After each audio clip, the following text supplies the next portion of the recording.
Maayong adlaw sa inyo mga idol. Natay gitira diri mga idol oh. Uwo nga pa-remover mga idol. Dili na daw na siya mag-andar. Pag trouble na ko ani, pag tan-aw na ko, naputol na yung bolt sa plunger mga idol. Mo tumusugwak ang krudo pa ibabaw ba. Di na mo andar. Ako siyang gi-pull out mga idol.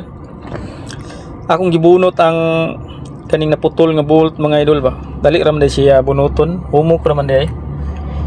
Pagkahuman og bunot mga idol, ako na siyang gisalang sa machine mga idol. Akong gilisan og repair kit mga idol kay nag-trouble mga idol ba.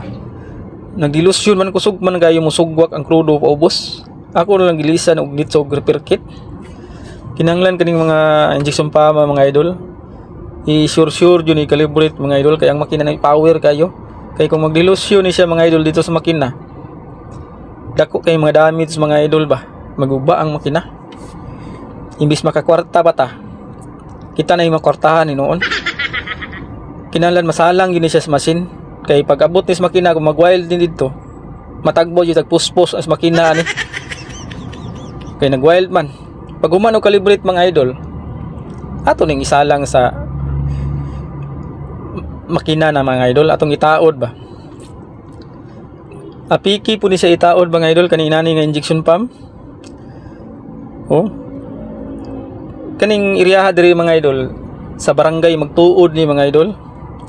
Na sila gibuhat diri ba nga subdivision lapad po kayo. Amo to gusto is pangalan ng subdivision ng gwapo ra ba kayo.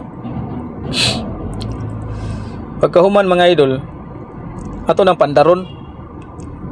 Okay na kay mga idol. Basta sa NDM calibration mga idol, good kay trabaho mga idol.